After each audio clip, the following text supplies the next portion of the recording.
The first thing I have to do is bring greetings on behalf of President Obama and the First Lady. You guys have heard of them, good. I'm sorry that I'm not him. He would want to be here, especially knowing that that Prince is playing. I'll say, a little behind the scenes, and I know I'm being filmed, but that was one of those moments in the White House where when we learned that Prince had passed. It was just a human moment for everybody from the president on down. He deals with very serious things, and it was one of those moments like, oh my gosh. And to see the president react to a cultural moment like that is, you're reminded of how human we all are. But let me give you a little background on My Brother's Keeper. On July 19th in 2013, the president did something which, frankly, are there kids here today? Can I curse a little bit? Raise your hand if you're a child. Okay, I'll use a little curse word. On July 19th, he did something that frankly scares the hell out of us as staff. He surprised us, and he entered the White House press briefing room unexpectedly, right before a press conference. And he walked in. It was the day that the George Zimmerman trial concluded. And he spoke from the heart in an unplanned way, and he talked about the fallout that was about to come, and he correctly predicted, as we all found out about the Trayvon Martin murder trial conclusion, George Zimmerman not guilty. And he didn't stop with talking about the trial itself. He said, it's on us to do better by our boys. It's on us to do better by our young people. It was a moment when we all realized he's not making a comment about a cultural event. He is issuing a call to action, and it starts right now, and it did. So on February 27th, he launched, the following February, he launched My Brother's Keeper from the White House. In a nutshell, raise your hand if you are familiar with My Brother's Keeper. You know what this is. Raise your hand if you don't feel familiar with My Brother's Keeper. Good, okay. So when he launched it, he brought together, this is actually important, he brought together people like you, educators. He brought together researchers. He brought together some celebrity voices. He also brought together corporate leaders and employers, philanthropists. The underlying importance of MBK is that it brings people to the table who've never seen themselves as part of the solution to this problem. Our boys and young men of color and all children from disadvantaged backgrounds falling further and further behind. Now, I used to work in youth empowerment work. That's my background before I got swept up into government, and I'll be back, I promise you.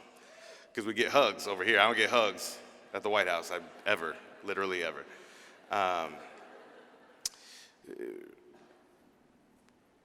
And I know that people like us respond to the moral call. We respond to the eyes of little kids, and we're like, it's the right thing to do to back these kids up, right? And that, right, I mean, you can clap for that. It's the right, you can clap for kids, that's okay. Somebody was like, nah, kids are on their own. It's very easy for us to get caught up in our kind of moral righteousness about what's right for these kids, and we forget to preach beyond the choir, right?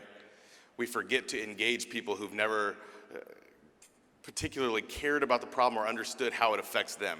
If you are doing okay financially, you've got your own business, your kids are in a good school, that's because you worked hard and it's yours, right? We don't do enough to make the case to that person how their child's future is tied to another kid's life on the other side of the street or on the other side of town who they may never meet. There is an economic and a public good argument that we need to put front and center as well, and that's partially what My Brother's Keeper is about. So another milestone, and this is the last one I'll share with you, was in September 2014 when the president launched the My Brother's Keeper Community Challenge. And that was basically a challenge to people like you, as well as mayors around the country, to say, will you build a place-based plan around My Brother's Keeper in your city, in your community? And I'm proud to say that over 240 communities have accepted that challenge, and many have already launched their plans. People are continuing to develop and launch their plans. So that is something that you can take away today. If you go back to your city, and we can actually help with this if you email Tia and she emails me, you should know if your city has accepted this challenge. And if they have, you should be helping. And if they haven't, time for a discussion with you and them about why they have not taken that challenge. So at a high level, that's what My Brother's Keeper is. You'll see the president and Steph Curry. Raise your hand if you've seen the president and Steph Curry ad for My Brother's Keeper. Oh, guys, you got to get on that. Google it. It'll make your day. It's the president and Steph Curry with a paper mache volcano. The president is mentoring Steph Curry. It will pretty much change your life. That was a good day at work. It's very awkward, but very good.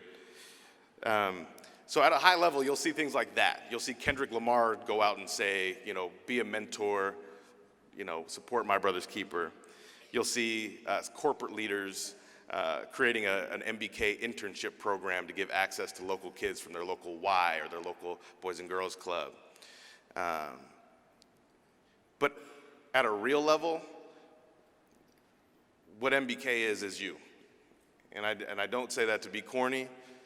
I think if you ask the president in a closed room with no cameras, he's going to tell you that MBK is you. It's your work. It's your livelihoods. It's your heart. It's long hours. It's the sacrificing of resources and time with your family, tears, blood, hair. Some of y'all. It's a couple nervous people just, yeah. You sacrifice a lot to do this work. It's not glamorous. It doesn't put you in the headlines. But My Brother's Keeper is you. So if you will, I'll end with this. Can we just start this day, and I need the energy from over here, the before school programs. Can we just say together, and I also should underscore, when we say My Brother's Keeper, brother is a gendered term, but we don't mean it with a gender, okay?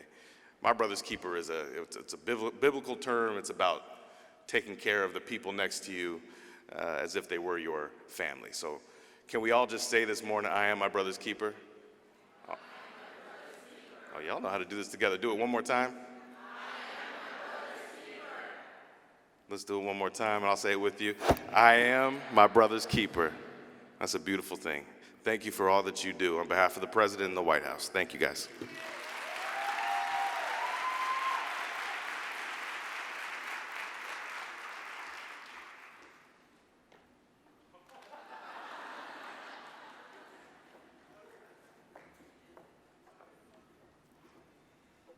When you listen to someone, I'm Michael Funk with the California Department of Education, and when you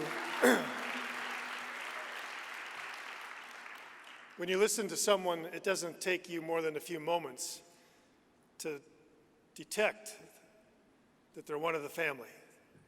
They're one of us. And Jesse Moore from the White House, thank you for coming, for supporting us, but thank you for what we can already tell who you are from your words and your heart. That is what we're about.